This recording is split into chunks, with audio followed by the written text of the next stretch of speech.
You're all good to go, Mr. Mark. Morning, y'all. Morning. Check out time. We've got one more day of the show. Early morning. What's wrong with your voice? Meetings.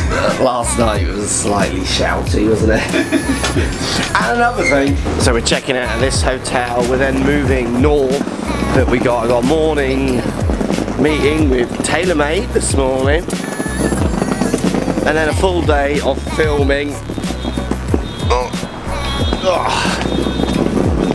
With the Golf Channel, which should be fun. And we got the standard 4-hour drive to the next destination after the show today. I reckon we might get out at about 2 o'clock, which would be nice. More swings coming at you today.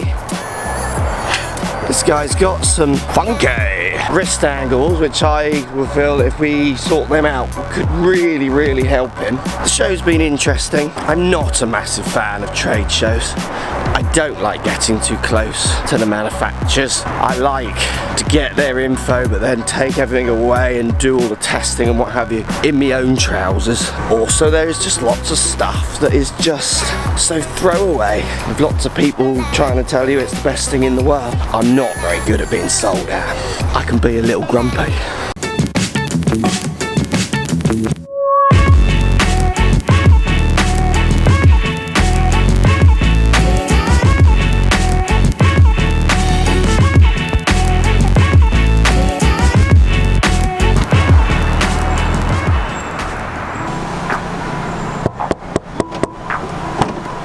You going to the golf show, bruh? Yes. Would you like a lift? I always love, do you know what I love on a checkout? What? A good Mr. Mark. Mr. Mark, thanks for your stay. Mr. Mark. Right, answer to yesterday's question, gear effect, what is it? It's a term used to explain how hitting a ball off-centre, so away from the centre of gravity, how the face twists and then in a turn affects the spin axis of the ball, so it shapes your shots when you miss-hit the ball. Do you want to hear today's question, Matt? Love to. If you're a female golfer, should you hit up or down? Right, in today's swing, we see a little bit of a mess moving up into the top of the backswing. Big extension in the lead wrist, left wrist. Club really dives then behind him. Head position then in turn looking like upper body position gets in a bit of a mess. And then the downswing, we see a massive steepening of the shaft. We're going to try and address those points to see if we can get you hitting some better shots. Right, interesting meeting with TaylorMade. Always good to chat with these companies. Got some really interesting information about their balls. Spoke with their R&D guy. I love learning that kind of stuff. Just makes me a better reviewer if I understand the science behind what's going on. I'm quite happy with my review still. Right, I'm mic'd up somewhere in here. Where's it gone? They hide the mics. Ready just to film with the Golf Channel. They're just closing up and then we're going to start. Right, Matt, show done. Time for a 4-hour drive. 5 hours, I was told. Is it 5, is it? By Matt from the Golf Channel, my new bruh. Oh. Right, first two things I want you to do is you got to get control of your wrists and you got to get control of your head angle, which in turn will be your spine angle. Watch how far back and loose I can get the club when I do your move. So I'm going to extend my wrist this way and put the club behind me, and then what I'm going to do is I'm going to turn my head this way down to the ground, which in turn gets my spine angle going that way. And look how far back that club goes and loose. And then when you start pulling that club back down, that's when we get the standing up. So you've got to try and get your nose pointing down at your right knee as you make your backswing, rather than this tilt where your nose just kind of shoot off into the distance, while at the same time trying to keep that left wrist flat with that left arm and above your shoulder, not letting it get on your shoulder or beyond. So it'll feel like a much shorter swing.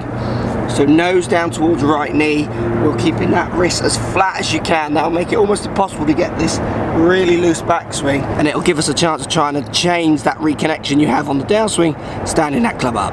Let's answer your questions. G'day, Mark. just wondering if you think cricketers and baseballers make better golfers. Often cricketers and baseball players, not that I meet many baseball players, but I imagine it's a similar discipline. They have good speed, and speed is an asset in this game. So yes, that can help them, but at the same time, sometimes that speed is what hurts them. If the technique is giving them a little bit of a wild dispersion, if you like, what happens is that speed then, when it can be at advantages when they're hitting target, when they're missing target, obviously it can go a long way offline. So you get, often with those players who are struggling in any way, you get very big deviation between good and bad. So you get really good and then really bad, and often in a round you get a mixture of both, which levels them out at that normal standard. But you also then as well get some kind of level of ball, bat, skills, coordination, which often carries over as well, which can work. It's not as black and white as that, but I would generally, I can tell when I'm teaching someone if they've played racket sports before. You know, you can see it in what they're delivering. Where it has its negatives, it has more benefits. So I would say on an average, it's a bit of a help. They are generally a little better. Hey brah, quick question. I'm trying to decide if I need to get new irons or get my lofts adjusted on my irons. I'm hitting like 6 iron, 200 yards, and that's, I mean, I'm trying to figure if that's just really reasonable or if I really should just consider going to like a muscle back. Hitting a 6 iron, 200 plus yards and a 4 iron, 220 is just a little absurd. In my 150 and down, I'm terrible because I don't have any clubs to hit from 150 and under. So I'm just trying to wonder if I need to just learn the 3/4 and half swings to be more consistent. Thanks bro, have a good day. So he's hitting clubs too far, coach. 7 iron goes 200 yards, I think he said there. So he's finding like 150, he hasn't got a club in the bag. Now I've just done some tests actually with balls and club, and I can get a combination of ball and club that just spins so little, like 3,000 rev stuff with a 7 iron. It just knuckleballs. I would have to change my whole style of play to get that to hit target. Definitely learning half swings would be a good trick, wouldn't you say, Matt? Yep, 100%. Just practicing on the range, hitting distances. One club with different distances, yeah. Absolutely. And then the next thing would be looking at your equipment. If you've got low CG irons and you hit above that CG placement, you're gonna get knuckleballs like you've struggled a bit. Yeah. And you need to maybe work towards some irons, stroke ball, that might give you some more controlled, repeatable numbers. That's the key, it's repeatable, and then learning from it. Equipment, learning the half shot's just a skill that everyone should have, so that's not even a question. Yes, learn the half shot. Are we there yet? Are we there yet? Are we there yet?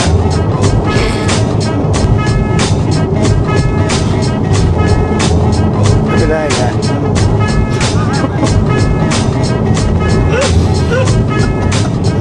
Right, I've arrived. This place is unbelievable. So I am staying here in the club Harbour Town, and the room is unbelievably spectacular. And as with most of our trips, it's dark when we've arrived, so you can't actually see really what we've driven into and what's outside my window. It'll be the classic wake up in the morning and go, oh look, there's Harbour Town. Look at the bathroom. This place is simply stunning. So let's address that steepening of the shaft. So the backswing, we're now here. So we've got nose pointing down at right foot, flattened left lead wrist, not amazingly cupped or extended, and we now need to get the shaft feeling like it's coming down this way and out to the ball. You could do something like this. So I'm going to use my camera bag.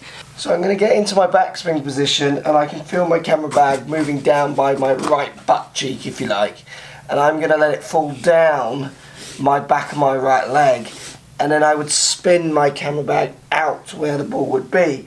This is going to give you the feeling of dropping that handle, shallowing that handle's angle, and then spinning it out to the ball. Now my camera bag's very precious to me, so I'm going to use something else. This again is going to be better for spinning out in front of you. So a towel, longer one, in the posher nice hotel. So get into that position on top of the backswing. I can feel it now down my back, so I'm going to let it come down my back, feel it going down the back of my legs, and then spin it out to where I think the ball would be. You can even watch it rather than just feel it dropping down Going down your leg, down your back of your right leg, and spinning it out to where the ball would be. Obviously you want to steepen, so you'd be trying to throw the towel out in front of you and then almost hitting your left leg. That really will give you the feeling of getting that shaft coming on a different path, different angle on the way down. Wow, that has been a long day, a fun day. Filming with the Golf Channel was really interesting and a lot of fun. I can't believe how high this bed is. Oh, I am now chilling out. I'm probably going to bed. Follow, as always, send those video questions and more swings. Won't see you tomorrow, actually. See you next week. It's the weekend.